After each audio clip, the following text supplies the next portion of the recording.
Yana bir qiziq temalarimizdan bu nutritsiologiya, bu pitaniya bilan bog'liq masalalar bo'ladi.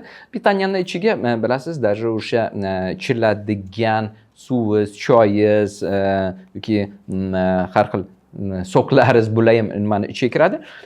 Keling, даже eng oddiy shu suv psixologiyasidan boshlasak, вот siz agar eshitgansiz, agar ko'p psixologlarni nimasida yursangiz, sizga aytishadida, mana qarang, suvni определенный gradusgacha, aytaylik 46-50 gradusgacha isitib, undan keyin iching deydi. Hech o'ylab ko'rganmisiz, nima uchun bu ish qilinadi? Men juda ham ko'p o'sha savol berganman insonlarga, o'sha psixologlarga va boshqalarga. No, ko'pincha bu eshitgan javobim ko'pincha nima bo'ladi? Mana kechasi bilan yig'ilib qolgan nimani ichidagi o'sha shlaklarni yuvib chiqib ketadi. Nimada bu o'sha ichak harakati faoliyatini yaxshilaydi. Mana shu bilan ограничение qilib qolishadi-da. No, давайте biz siz bilan shunga nima qilib aytay, как hozir hujayra miqyosida proseslarni ko'radigan doktor sifatida men sizga shuni aytmoqchimanki, inson qarang, qanchaki mana shunday deganida o'sha faqatgina oshqozon ichak yo'li faoliyatini tiklaydi, shu bilan yaxshilaydi degani ограничение qo'yadi-da inson. Bo'ldi. Bu bilan nima bo'ladi? O'ng ostidan kelib chiqqanda, demak, suv ertalab ichilgan mana shunaqa issiq suv faqatgina oshqozon ichak faoliyati uchun yaxshi bo'ldi. Men sizga ko'proq aytaman. Bu men ichadigan suv, o'sha 46-48 gradusli suv, bu meni tanamdagi 37 trillion 283 xil hujayram uchun unga hayot bag'ishlaydi, uni tozalaydi, uni ish faoliyatini agar buzilgan joyini tiklaydi. Agar yaxshi ishlaydigan bo'lsa, ularni yana nima edi, o'shani поддержка qilib turadi.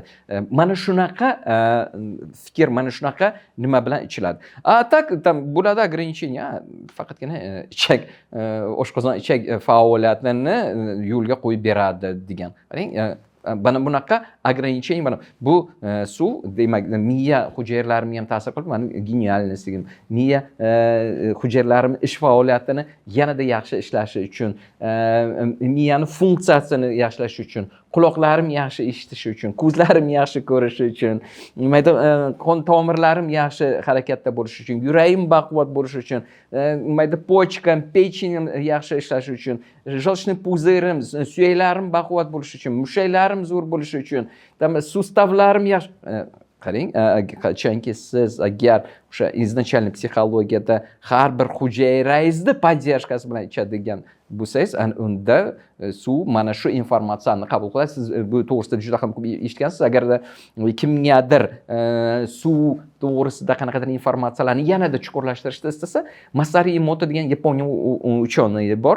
Bir shuni ishlarini ko'rib chiqing. Bu qanday klasterga aylanadi, qanday qilib informatsiyani tashiydi, qanday qilib bu informatsiyani передать qiladi. To'g'risida juda ham ko'p nima edi ishlar bor. Men faqatgina bitta nimaga o'zi to'xtamoqchiman. Qanday qilib suv shifobag' bo'lishi mumkin yoki bo'lmasa bu zahar bo'lishi mumkin to'g'risida bitta nimani aytib beraman. Yaponiyada 53-yillar bir konferensiya o'tkazilgan, uchonlar o'tirgan, u uchonlar ximический оружие разработка qila boshlashgan. Bilasiz, ximiya nimasi, quroli. insonlarni zaharlab shu o'ldirish to'g'risida nimasi. Bilasizmi, 3 kun hammasi yaxshi ketayotgan bo'lib, 3-kunning oxirida borib, o'sha uchonlardan 4 yo 5 kishi gospitalizatsiya bo'lgan. Gospitalizatsiya qilganda ular zaharlanish, ko'ngli aynib, qusib, ichi ketib, mana shunaqa zaharlanish simptomlari bilan gospitalga tushgan. Shunda ularni kim zaharlabdi deb aniqlash uchun birdaniga kuxnyaga, o'sha yerdagi havo nimalar olingan, hamma joyda tekshirib chiqsa, nima deydi, prichinani, o'sha olimlarni zaharlashga olib kelgan prichinani topish olmagan. Topisholmay, keyin bir uchonida ko'zi stol ustida og'zi ochiq turgan grafinga tushgan. Suv. Qarang nima bo'lgan. O'sha faqat zaharlash to'g'risida gap ketganda, o'sha suv o'zini klaster formulasini o'zgartirib, o'sha informatsiyani yo'qotib, ular o'sha yerda bu suvni iste'mol qilishga, qarang, insonlar birov zaharlayman deb o'zlari zaharlanib qolishiga sabab bo'lgan.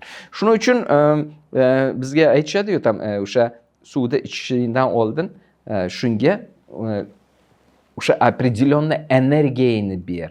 Bu bilan gaplash, unga определенный muloqotda bo'l. Qarang, mana shuni orqasida siz o'sha tana a'zolaringizga yo yordam berasiz, yoki bo'lmasa yordam bermaysiz, yoki bo'lmasa ularga zarar keltirasiz. Mana qanaqa tushuncha kelib chiqadi. Bu bir. Ikkinchidan, endi buni temperaturasi to'g'risida nima uchun suvni определенный temperatura shu 40 gradusdan oshiq, 45, 46, 48 gradusgacha bo'lgan suv nimada ichish nimasi to'g'risida hozir ozgina informatsiya bermoqchiman. Qarang, agarda ko'p insonlar, agar e'tibor bergan bo'lsangiz, komnatniy temperatura 22-24 gradusli suvda olib ichishadi. Ayrimlar esa даже o'sha morozilnikda yoki холодильникda turgan 7 gradusli yoki bo'lmasa даже undan ham past haroratli suvlarni ichishadi. Bu nimaga olib keladi? U uchun опять-таки biokimiyaga qaytishimiz kerak. Inson tanasidagi ketadigan biokimik jarayonlarning hammasi 36 gradus temperaturada ketadi. Endi представить qiling, qachonki inson 24 gradusli suv ichsa, 24 gradusli. Demak, чтобы o'sha ichida ketadigan biokimik proseslarni ketirish uchun inson tanasida energiya ketadi. Bu suvni 36 gradusga ko'tarish uchun. Qarang, nima demoqchiman? Energiya. U energiya boshqa yo'nalishlarga, o'sha tiklanish, regeneratsiya, reparatsiya prosesslari, anemiyani, oshqozonni funksiyalarini to'g'rilashga ketishi kerak edi. Bu esa nima edi? Suvni energiyasini ko'tarish uchun va uni biokimik jarayonga участвовать qilish uchun ketadi. Endi juda ham yuqori bo'lgan gradusda nimalar? Bu shunga olib keladiki, hujayra membranasi degan narsa bor. U yerda beloklar bor, o'sha integralniy beloklar bor. Juda yuqori gradusli suv beloklarni denaturatsiyasiga uchrashtiradi. Bu nima degani denaturatsiya? Agar chuqur o'rgangan bo'lsangiz, to'rtta strukturaga ega beloklar, birlamchi, ikkilamchi, uchlamchi va to'rtlamchi strukturada, aktiv beloklar faqat to'rtlamchi strukturada bo'ladi. Yuqori temperatura, juda ham yuqori temperatura o'sha denaturatsiyaga olib keladi. Struktura belokni 4-dan 3-fazaga o'tkazadi. 3-dan 2ga olib keladi. Даже juda ham katta bo'lsa, даже birinchiga olib kelishi mumkin. Даже birinchi nimadan даже uni parchalab yuborishi mumkin. Endi qarang, bularni hammasini qayta tiklab, birinchi nimaga o'tkazish, keyin ikkinchi, keyin uchinchi, keyin to'rtinchiga yana energiya talab qilinadi. Mana nima uchun optimal variant o'sha 40 gradusdan sal o'tgani, chunki 40 gradusdan sal o'tgani tushgunicha baribir ham organizmga sekin-sekin sovib boradi o'sha optimal 36-37 gradusga aylanadi. Ana unda maksimal energiya yo'qolmaydi. Shuning uchun juda ham issiq yoki bo'lmasa juda ham sovuq nimada ichilmaydi. Bekordan bekorga o'sha optimal 36-37 gradus mana nimaga asoslangan. Только тогда o'sha energiya yo'qolmaydi va kerakli miqdorda biokimik jarayonlari нужный уровеньda ketadi. Aniq sizga nutritsiologiya psixologiyasiga o'tyapti. Xuddi shunday o'sha oziq-ovqatlar to'g'risida gaplar ketadi. Inson organizmi bilasiz, bu belok, uglevod va lipidlardan iborat. Bu соотношенияsi 1-1-4. Ya'ni 1 deganim bu 1 gram oqsilga 1 gram lipid yog'. 4 gram uglevod to'g'ri kelishi kerak. Mana shu proporsiyada idealni hisoblanadi. No, buni o'zi faqat nutritsiologiya o'sha oziq ovqatni tarkibi hisoblanmaydi. Bundan tashqari siz juda ham yaxshi bilasiz, nimayda minerallar, vitaminlar, bular необходимы nimalar незаменимые жирные aminokislotalardan tashqari жирные kisloты bor. Bular ham juda ham muhim rol o'ynaydi o'sha inson oziqlanish ratsioni yaxshi bo'lishiga. И bu yerda biz конечно там o'sha nutritsiologiyani ko'proq o'rganganimizda biz har bitta o'sha aminokislotalarni, особенно aminokislotalar nima uchun kerak? Agar to'liq bo'lmaganda qanaqa patologiyalarga olib keladi? Nima bo'lishi mumkin? Inson psixikasiga qanday ta'sir qilishi mumkin? Bu to'g'risida gaplashamiz. Shu bilan bir qatorda o'sha minerallar nima qiladi? Qanday jarayon ketadi insonda? U nima ish bajaradi o'sha minerallar? Bu to'g'risida gaplashamiz. Vitaminlar nima ish qiladi? Nima qanday o'sha biokimik jarayonlar uchraydi? Ularni yetmasligi yoki juda ham ko'p bo'lib ketishi qanaqa asoratlarga olib keladi? Bular to'g'risida ham biz обязательно bizni o'sha darslarimizda более подробно tushunamiz. Но siz hozir уже eshityapsiz, изначально qanaqa energetikani shu minerallarga, shu aminokislotalarga, shu oziqalarga berasiz, u sizni tanangizga o'sha siz uchun yo kerakli moddaga yoki strukturaga aylanadi yoki bo'lmasa keraksiz bo'lib nimadir tanangizdan. Изначально там bir xil oziqlanadigan mana kimnidir oilasida kimdir bir xil oziqlanish-ku tam o'sha yerda-da. Kimdir akasi masalan formasida formani ushlab turadi, masalan, yana bitta ukasi tam o'sha nima semirib ketadi. Yoki qizlarda xuddi shunday, yoki qiz bolalar bir formani ushlab turib oladi, yo akasi yoki o'g'il bola semirib ketadi. Uni to'g'ri bu yerda o'sha gormon deb aytdik, gormonlarning ham o'z o'rni bor. Chunki tam o'g'il bolalarning gormoni testosteronda, ayollarda boya aytganimizdek estrogenlar ham o'z nimasini ta'sirini ko'rsatadi, no ko'proq bu yerda o'sha biokimik jarayonlar qanday ketishi, o'sha insonni ichki kechinmalari, o'sha ovqatga bo'lgan munosabati, bular juda katta rol o'ynaydi. Chunki o'sha inson izначально shu ovqatni употреблять qilganda yo semirib ketaman, точно shuni orqasidan ves olaman degan fikr bilan bo'lsa, однозначно o'sha genetika ishga tushadi, shuni orqasidan nimada inson semira boshlaydi. Kimdir izначально yo'q, bu ovqat meni nimaydi semirtirmaydi, nimaydi formamni bir nimada ushlaydi desa, qarang, inson o'zi psixogenetika bilan bog'liqda. O'zini genetikasiga shu programmani joylaydi, shu programma ishlay boshlaydi. Shuning uchun sizni namereniyangizdan, sizni o'sha namereniyangizda ko'p narsa bog'liq, yo semirib ketishingiz yoki bo'lmasa tam ozishingiz yoki bo'lmasa chiroyli bir formada o'zingizni ushlab turishingiz. Опять-таки-da qarangda, mana bu yerda shunaqa nyuans bor. Kimdirda suv ichsa ham semirib ketaveradi, kimdir shuncha ovqat yesa ham masalan kam ovqat yesa ham ozmaydi. Bu yerda o'sha опять-таки-da ichki biokimik proseslarni qanchalik tez ketishi bog'liq. Bilasizmi? Ichingizda o'sha biokimik proseslar qanchalik tez ketsa, inson semirmaydi. Chunki o'sha proseslar biokimik jarayonlar oxirigacha bo'ladi. Masalan, oddiy nima bilan tushuntiraman, o'zingiz tushunasiz. Mana qarang, bir molekula shakar agar to'liq yonsa, o'sha достаточно kislorod bilan oziqlanganda, достаточно kislorod olganda inson to'liq yonsa, тогда bu безотходный nimaga kiradi. Chunki oxiriga borib bu bir molekula glyukoza, uglekislый gaz va suvga aylanadi, 6 molekuladan, и всё. Qarang, промежуточный produkt yo'q bo'ldi. Tam nimada inson nimada semirib ketmaydi. No, bor shunaqa tam qachonki insonda o'sha tam дыхательный sistemada protsesslar yoki bo'lmasa gemoglobini past bo'lsa, kislorod ko'p ololmaydigan bo'lsa, тогда промежуточный o'sha produktlar, kisli produktlar ko'payib ketadi. Bu kisli produktlar boya aytganimdek, nimayda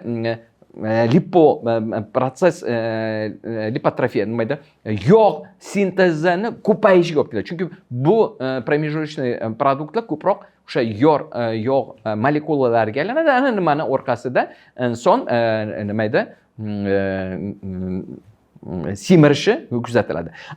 O'sha kim o'zadigan nimalar, yana qarang, agarda biokimik ichidagi jarayonlar to'liq oxirigacha ketsa-da, промежуточный produktlar образоваться qilmasa, окончательный o'sha uglekislый gaz va suvga, belokli nimalar ammiakka aylanadigan bo'lsa, to bu insonlar точно semirmaydi.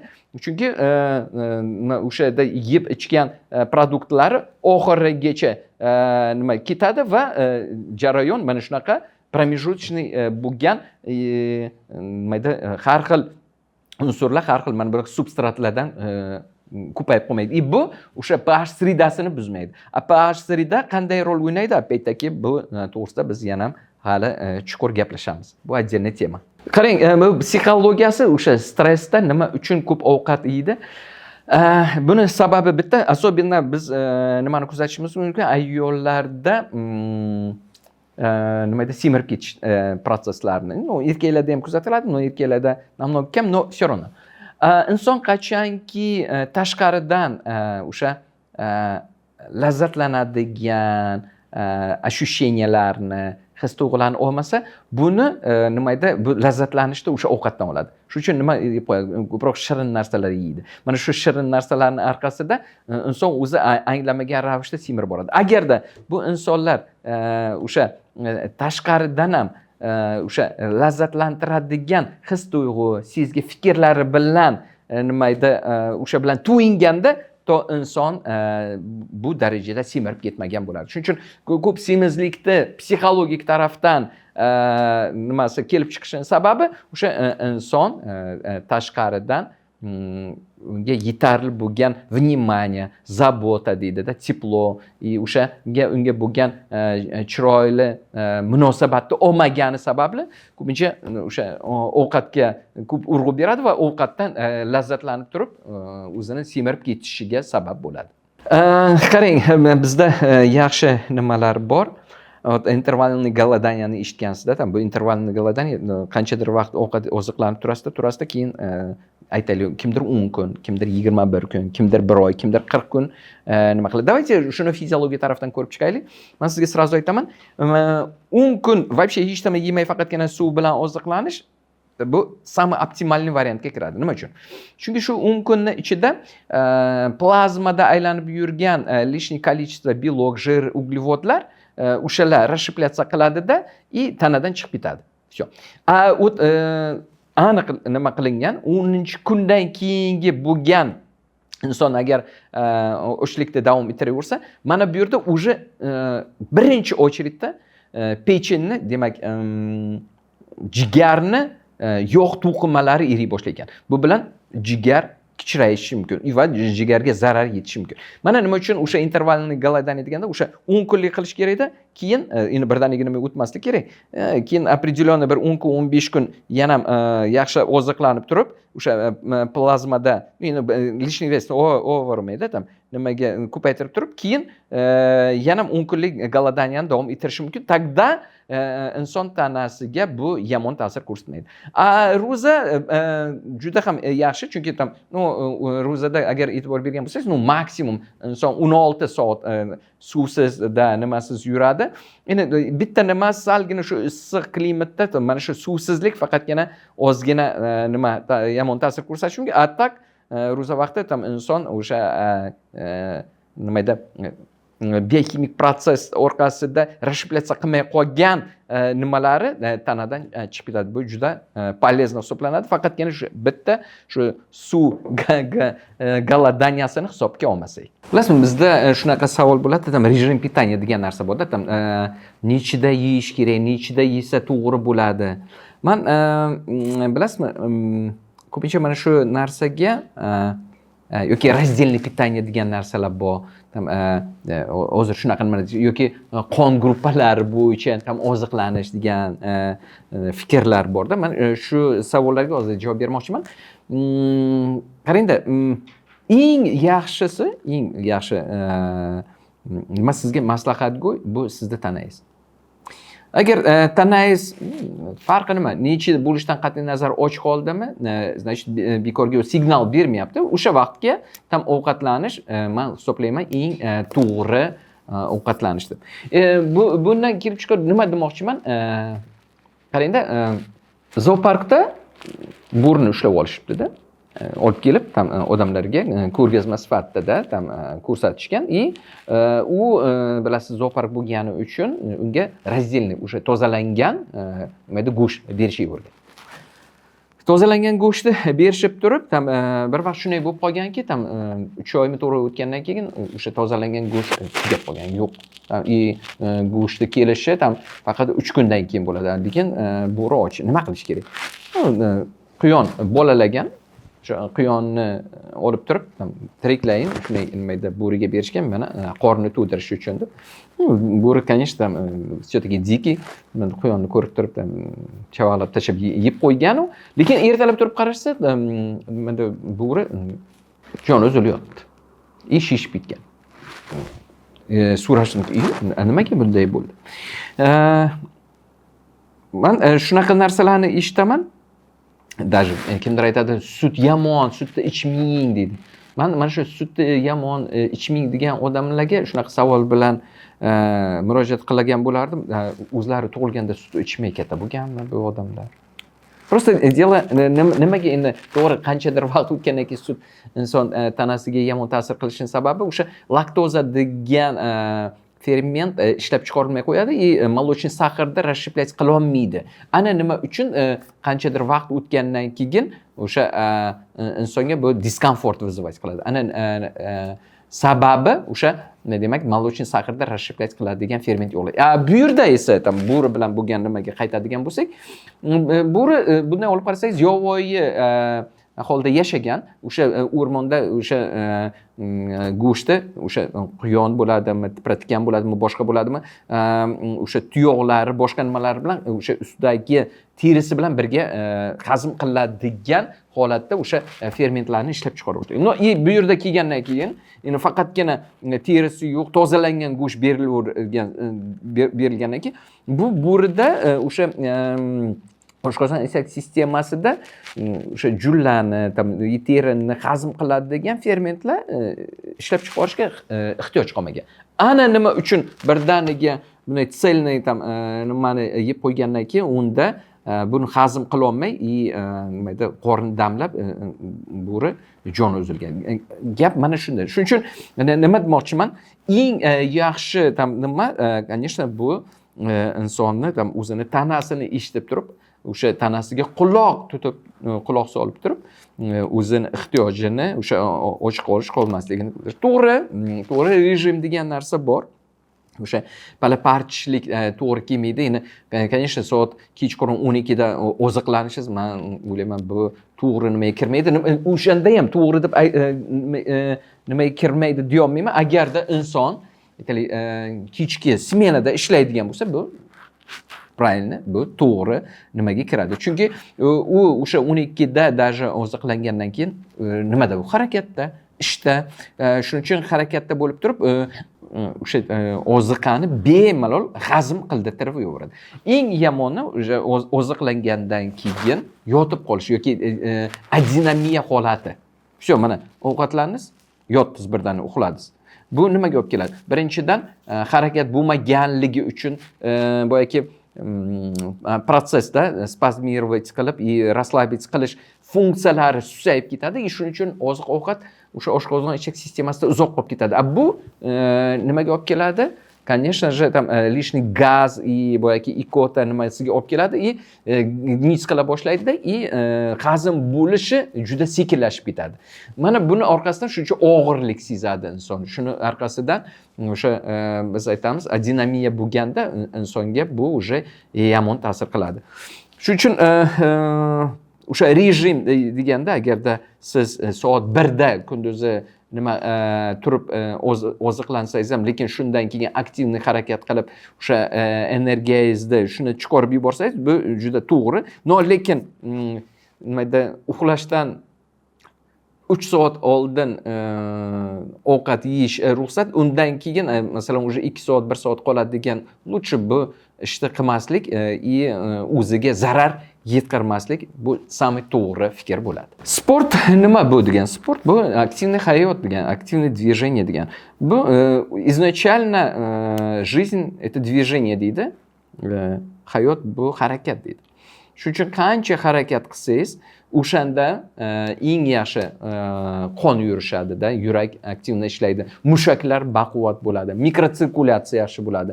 U mikrotsirkulyatsiyani orqasidan limfa sistemada aktivniy движение ketadi. Bu esa hujayralar bo'shliqda движение, o'sha jidkostda moddalar almashinuvini yaxshi nima qiladi. Shuning uchun sport bu eng eng yaxshi nimaga kiradi. Опять-таки sportda ham har xil agressiv turlari bor. Biz faqatgina o'sha aktivniy yugurish, faqat izmatовать qilgan holgacha o'tkazib yubormaslik. Uni ham o'sha me'yori bo'lishi kerak, чтобы inson tanasiga nima yetmasligi kerak. Men bu yerda hozir qanaydir vostochniy единоборствоlarda yoki MMA bir-birini qonatib, urib, travma berib yoki boks nima to'g'risida, agressiv nimalar to'g'risida aytayotganim yo'q. Именно inson tanasini o'sha mushaklarni определенный tonusda, o'sha biokimik proseslarni bir tonusda ushlab turadigan aktivniy ходьба, beg, плавание, suzish. Mana bu nimada sport turlari yoki aqliy gimnastika, shaxmat, shashki nimalari и boshqa aktivniy voleybol, futbol, agressivniy bo'lmagan sport turlarini men rekomendovat qilardim. Yana bir tinglovchilar, yana bir qiziq tema bor. Psixogenetika to'g'risida men gapirmoqchiman. Hozir eshitasiz, juda ko'p psixogenetiklar bor.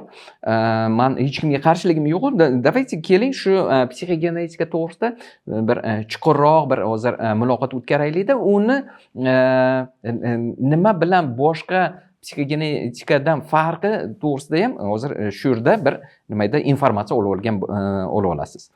Вообще u psixogenetikman deb gapiradigan bo'lsak, u uchun inson o'sha psixogenetika to'g'risida muloqot olib boradigan inson o'sha genetika nimaligini juda ham yaxshi tushunish kerak. Nima u o'sha genetika?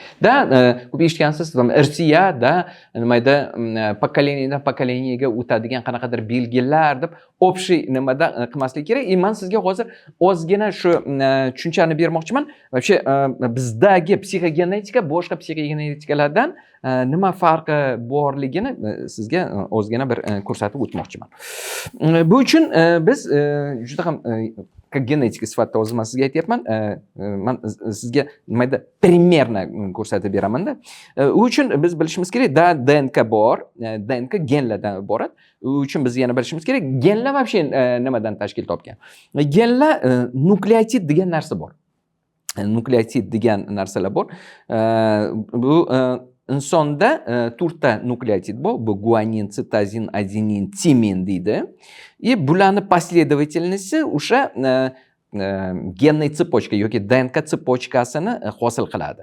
Mana bunaqa последовательностьlar o'sha adenin, timin, guanin, sitozin, mana shu nima последовательность inson tanasida, inson hujayra ichidagi DNKsida 3 milliard nimada последовательностьga ega. 3 milliard, представить qiling. Qancha bu uzun nimada tseppochka. Men sizga hozir o'sha как psixogenetikada nima bo'lishi kerak, qanday qilib o'sha ayrim irsiy kasalliklar o'tishi, qanday inson o'sha o'zini anglab anglamagan holda sezgilari, his-tuyg'ulari bilan o'zini genetikasiga ta'sir qilib turib, o'sha qandaydir irsiy kasalliklarga причина bo'lib qolishi mumkin. Даже mana shu nimada shu to'g'risida o'zgina informatsiya bermoqchiman. Mana qarang, mana bu yerda men hozir o'sha gen strukturasini chizdim. To'g'ri, u yerda molekulyar har bitta guaninni nimadan iborat-da? O'sha guanin это fosforni astati riboza va guanin nimayda birinchi o'sha nukleotid. Mana shu nimalardan iborat. Bularni hammasini chizsa juda ham katta bo'ladi. Men sxematически bermoqchiman. Mana qarang. Guanin, sitozin, adenin, timin. Boshqa kombinatsiya yo'q. Timin, adenin, timin, guanin, sitozin. Mana bunaqa последовательность boya aytganda 3 milliard. Endi qanday qilib bu qanday qilib o'sha inson o'zini genetikasiga ta'sir qiladi? Mana shu to'g'risida o'zgina muloqot qilamiz. Qarang. Shunaqa narsa bor, triplet deganda. Mana bu 3 ta nukleotid birlashsa bitta triplet deydi. Bu triplet nima degani? Bu triplet bir molekula aminokislotani aminokislota uchun отвечать qiladi. Endi aminokislotalar inson tanasida 20 xil aminokislota bor. Shu 20 xil aminokislotadan 12 tasi inson tanasida sintez qilinadi. Bu hali nutritsiyologiya to'g'risida nima qilamiz? Gapirganimizda bo'ldi chuqur nima qilamiz? No, 8 tasi inson tanasida sintez qilinmaydi. Bular tashqarida inson nimaydi oziq ovqatini orqasidan kelishi kerak. Bu to'g'risida yana aytyapman, отдельно. Endi men nima demoqchiman? Qarang, bu triplet degani bitta nima? Yana bu yerdagi triplet nima bo'lyapti? CTA triplet. Bu triplet, значит, CTA tripleti men o'zi nimaydi utrировать qilyapman. Serin degan, aytaylik, serin degan aminokislotani paydo bo'lishiga kodlaydi. Shuni kodlaydi. Mana shu triplet agar ishga tushsa, inson tanasida serin degan aminokislota sintez bo'ladi. Endi qarang, shunday bo'lishi mumkinki, adenin, timin и adenin degan triplet ishga tushishi mumkin. Endi qarang, bu yerdagi CTA edi, tepada endi ATA bo'ldi. Endi bu serinni kodировать qilmaydi. Bu yerda endi boshqa aminokislota, aytaylik, alanin degan aminokislota sinteziga olib keladi. Endi shunaqa qarangda, mana shunaqa tripletlar bu tsepочка 3 milliarddaku. Mana shunaqa уровеньda ishlaydigan tripletlar aminokislotani sinteziga olib keladi. Aminokislotalar yig'indisi nimaga sabab bo'ladi? Belok, demak, o'sha aktivniy gormonlar, qarang, yana gormonni nimasiga qaytyapmiz. Gormonlar и aktivniy fermentlarni sinteziga olib keladi. Bu nima uchun важно? Chunki определенный гормон, определенный beloklar в зависимости o'sha insonni o'zini tutishini orqasida u yoki bu kimik jarayonlarni yo'lga qo'yadi. Mana masalan qarang, yana o'sha aytaylik.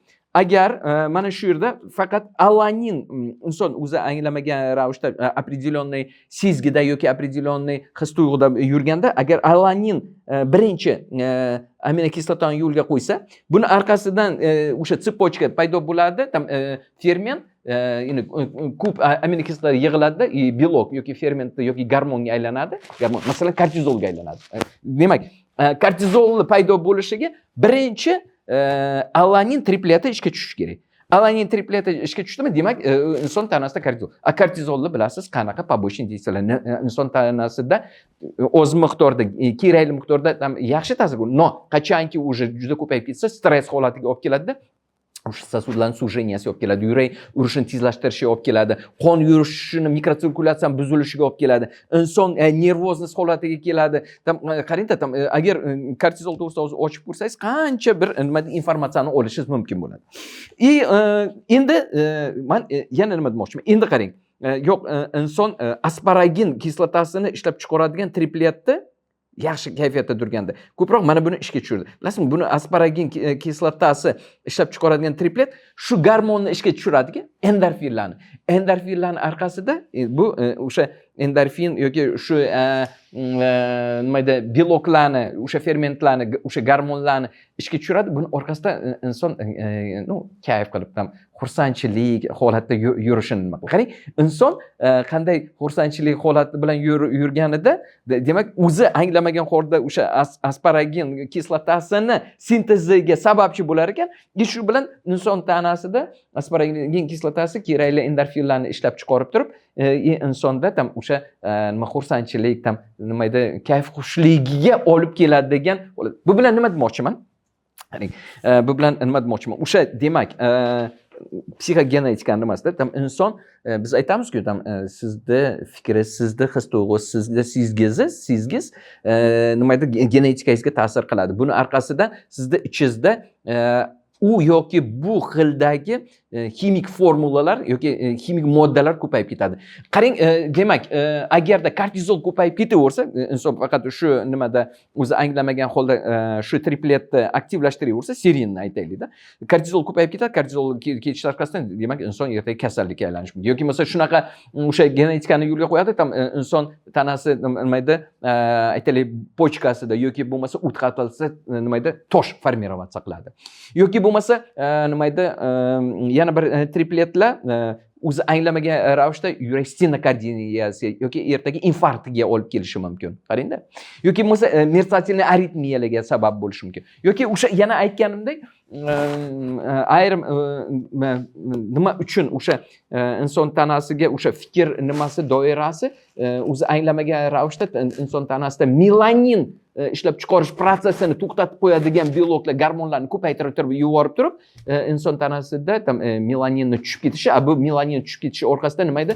Insonda tanasida oq dog'lar paydo bo'lishiga sabab bo'lishi mumkin. Shuning uchun psixogenetika deganda mana bu tomonlari bizni o'sha nima kurslarimizda ko'rib chiqiladi mana bu ilmiy nuqtai nazardan biz insonga o'sha psixogenetikasiga qanday qilib o'zi ta'sir qilib turib o'sha hayotda успешный bo'lishi, hayotda go'zal bo'lishi yoki nima edi, yosharish nimasiga kelishi, kosmetologiya jihatidan qanday yanada go'zallik, joziba yo'llarda paydo bo'lishi, ana bularga sabab bo'lishini to'g'risida tam informatsiyani biz o'sha psixogenetika nima edi darslarimizda biz sizga chuqur nima edi yetkazib beramiz. Shunaqa savol tug'iladi o'sha psixogenetikaga bu taalluqli nima? Mana pokoleniyadan pokoleniyaga avloddan avlodga inson xarakteri beriladimi? Mana shu genetika yoki yo'qmi degan savol bor. Endi men sizga bitta misolni keltiraman. Bu juda ham qiziq misol. Mauglini eshitgansiz, shunaqa nima bor? Maugli. Agar kim ko'rmagan bo'lsa, o'sha multfilmi bor, kinosi ham bor. Nima deb o'ylaysiz? Maugli izначально bilganmi ota-onasi qanaqa bo'lganini, ularning xarakteri qanaqa bo'lganini? Ya u yer ham bilmagan. Mauglida nima formirovatsiya qiladi? Shu yerga qarang, epigenetika deydi, tashqi muhit. O'sha hayvonlarning fikrlari, hayvonlarning o'zini tutish turmushi, u yerdagi kechinmalar, u yerdagi sezgilar, u yerdagi nimalar nimada Mauglini o'sha psixogenetikasiga ta'sir qilib turib, shu Mauglini formirovat qilgan.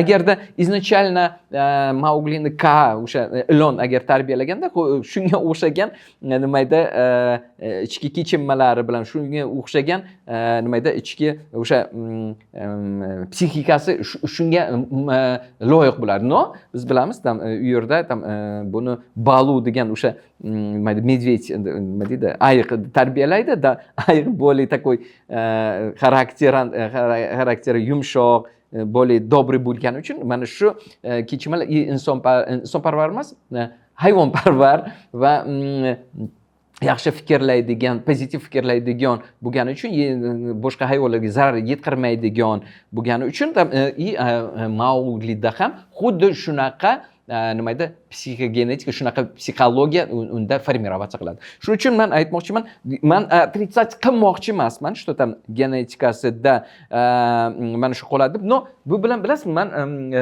mana bu nimani вообще убирать qilmoqchiman. Mana aytadi-ku, faqat Down tug'ilgan nimalarda, Down bilan tug'ilgan nimalar bolalar faqat Down bo'ladi. Yo'q. Bilasizmi, agarda shunaqa moment bo'ladigan bo'lsa, o'sha trisomiya 13-xromosoma bu nima edi, parasini o'zini parasiga o'tadida, Down tug'ilmasligi ham mumkin. U uchun epigenetika, o'sha aytaman, tashqi muhit bu yerda juda ham katta rol o'ynaydi. Shuning uchun kimni ichida aytadi-ku, qozonga yaqin yursang qorosi yo'qadi, bekorga aytmaydi. Aytadi, endi mana shuni orqasidan o'ziz xulosa kelaverasizda, nima uchun boylar bilan ko'p yurishing kerak? Chunki boylar bilan ko'p yursang, shunga yarasha o'sha genetikang uyg'onadi. O'sha fikrlar, o'sha sezgilar bu sani genetikangga ta'sir qilib turib, o'sha insonni mana shunaqa qilib formirować qiladi. Конечно, agarda qoloq, juda bir nima edi, ishyoqmas yoki bir lintay nimalarni ichiga tushib qolsa yoki bo'ladi-ku, ichkilik bilan nima, chunki o'sha genetika ishlay boshlaydi, insonni o'zi o'sha o'z domiga tortadi. Shuning uchun men ko'proq shu tarafdamanki, что insonga genetikasidan ham ko'ra ko'proq tashqi muhit nimasi o'sha formirować qiladi insonda qaysi genlari ishlashi, qaysi genlari ishlamasligiga. Bu xuddi shunga nima javob bo'ldi. Bu xuddi shuni. Chunki aytayapman-ku, agar ekstravert bo'lsa, mana masalan, men ekstravertman. Ko'proq shu o'g'lim, chunki bunga men avtoritetman-ku. shu menga qarab taqlid qiladi. Ko'proq shu bu to'g'ri, u introvert ham o'tmaydi demoqchi emasman. Но introvert потом o'tadi. Chunki o'zi когда осознанияsi kelsa, ungacha bu ekstrovert bo'laveradi. Chunki meni qilgan qilig'imni, meni tutgan yo'limni ko'proq nima qiladi. А когда bu o'zi formirovаться qiladi, когда o'zi там nima edi, o'sha genetikasini, o'sha tutish turmushini o'zgartirsa, тогда bu introvert bo'lishi mumkin. Опять-таки, u когда unda осознанность kelsa, u когда осознан bo'ladi, вот тогда bu o'zgaradi. A tak baribir o'sha atrof muhiti boshi da baribir atrof muhitiga ko'p qaraydi. Shuncha aytadi-yu, bizda odamlarda, bu alkashni balasi bari alkash yoki bu narkoman bo'ladi. Нет, men ko'rganman. Narkoman bo'lmagan bolalar ham haqiqatan o'zi осознанияda kelganda, yo'q, buni chetga surib qo'yib, no, jal bitta narsa insonda faqatki qachonki ikkita oyoq bitta itikka tiqilib qolsa, krayniy jar yoqasi kelib qolgandagina faqat осознание keladi, to'xtaydi. Ungacha menga bu ta'sir qilmaydi, yo men litrlab ichsam ham bu menga nima qilmaydi, undan o'zimga natanimga unga boshqaga qilishi mumkin deb o'ylaydi. Lekin o'zi o'sha joyda kelib qolgandan keyin babang to'xtaydi. Voy, yo'q-ki, nimaga shu narsaga nima quloq solmagan ekan, nima uchun o'zimni shu nimagacha olib no, yaxshi agar shu jarga tushib ketib qolmasa. Shu mana shu yerga keldi, orqaga ketsa. No, biz bilamiz ko'p holatda nimalar o'sha jarga tushib ketib qolishadi. Давай так, men sizga hozir genetik ochiq nimasini chiqarib beraman. Qanday qilib inson mana hozir ko'ryapsiz-da, men uzoq bormayman. Bitta odamni ham nimasini aytib o'tirmayman. Kim chiqib aytyapti-da, bilasizlarmi, shunaqa nima chet elda zo'r nimalar chiqibdi. Men prosta og'zimdan o'sha boyagi aytgan vatniy palochkada nima qilimda genim berib yubordim, menga chiqarib berishdi. Men nima edi, qanaqa kasal bo'lishi mumkin, nima bo'lishi mumkin, qanaqa boyib ketamanmi, yo'qmi, o'shalarning nimasi 99% gacha nima ekan. Davay, endi men sizga tam hozir mana shuni sirini ochaman. U qanday qilib DNKni u uchun tushunish kerak-da, u DNK qanaqa. U DNKni o'qish juda qiyin. Boya aytganimdek, guanin, sitozin, timin 46 ta molekulasi tushib chiqqan.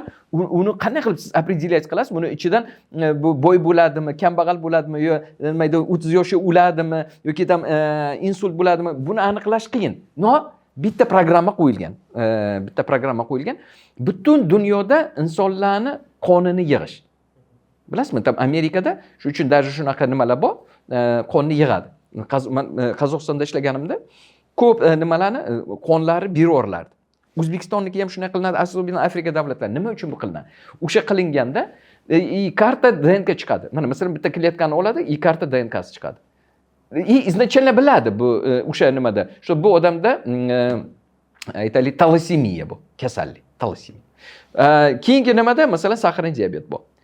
Sahrli diabet bilan sog'lom nimanikida o'sha aktiv genlarning zonasi farq qiladi bir-biridan. Qarangda, talassemiyaniki boshqacha, nimayda toshi borniki boshqacha. Bular shuning uchun bu nimani kompyuterga tashlaydi, hammasini kompyuter nima analiz qilib chiqadi. Men masalan meni nimamni olib ketdi. Nima qiladi? Meni genimni qo'yadi-da, shunga o'xshash nima bor deb nimani chiqaradi. Qarang, shuni chiqarib beradi, meni genimga, meni o'sha nimayda ishlayib turgan nima genlarimga nima mosini topadi, 15 ta, shuni orqasidan qaraydi. Bu bolada masalanda genialnost nimasi ishlaydi, bu boy bo'lib ketish nimasi bor ekan. Bo'li, siz menga nimayda informatsiyani jo'natadi. Senda mana shu nimang bor, slabый tarafing masalan aytaylik-da, sustaving, nimayda soching to'kilishi nimasi xavfi bor. Mana shunaqa nimalarni o'shanga сравнение qilib beradi. No, uni o'tirib siz nima edi, laboratoriyada o'sha genni ko'rib, mikroskop unaqa qilinmaydi. Это сравнительный nimani orqasida siz ito aytaman sizga.